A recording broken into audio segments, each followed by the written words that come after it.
Good day, Mr. Spangler. In Вестник Кавказа, Petrova Marina, we are going to discuss some peculiarities of international security and... in 5 minutes. Yes. So, concerning international security, is there a main threat for the world today, and what region is the source of it? As everybody knows, the most unstable region currently is the Middle East. It links up lots of current threats, like Islamist terrorism, like the arms build-up in terms of efforts to go nuclear. So it poses a non-proliferation problem. And overall it also includes a problem of modernization, which is quite popular in Russia, as we all know. But in a country like Saudi Arabia, for instance, where you have a very young population, you have to make sure that all these young people get employed, and that's a serious problem, and a problem potentially stabilizing the political system, which, as we all know, is a very, very old-fashioned political system there.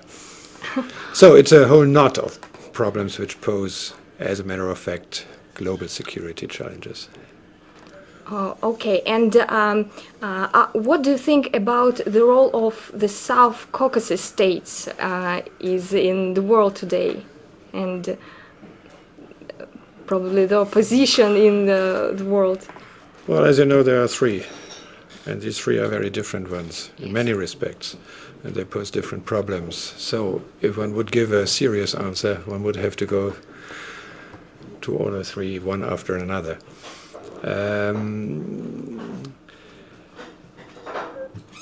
I would confine myself to saying that we certainly, after the experience with South Ossetia and Abkhazia, which were so-called frozen conflicts, we should focus much more attention to the solution of the Nagorno-Karabakh conflict.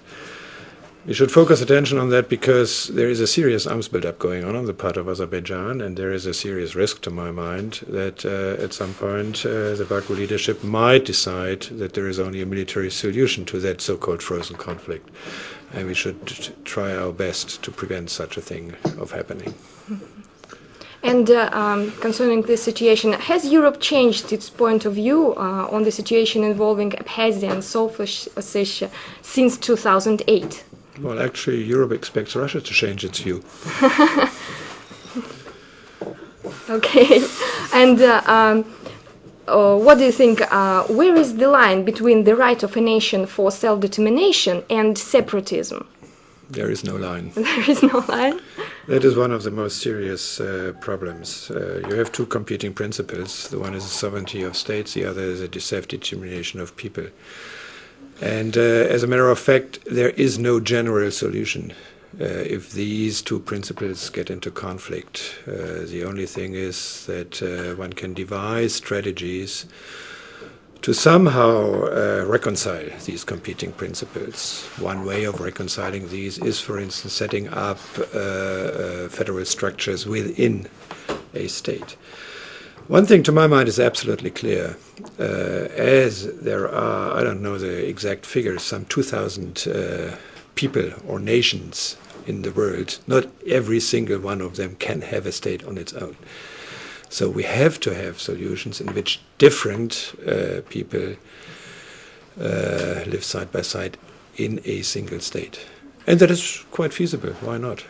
Switzerland has given a perfect example how it can work, even with different languages. Yes, and the last question concerning your lecture, what else do former Soviet republics need to do to be considered democratic states in a European point of view? They should democratize. As simple as that. What does it mean? Well, it does mean, for instance, that one takes care that elections are not something in which the results are clear before people go to vote, but only afterwards. That is one example. The other example is that democracy becomes only a true democracy once you have a lively debate, and people are able to organize themselves in independent groups and express their views freely. That is something we all have to strive for, and we all in the world have to provide sufficient conditions that this can happen.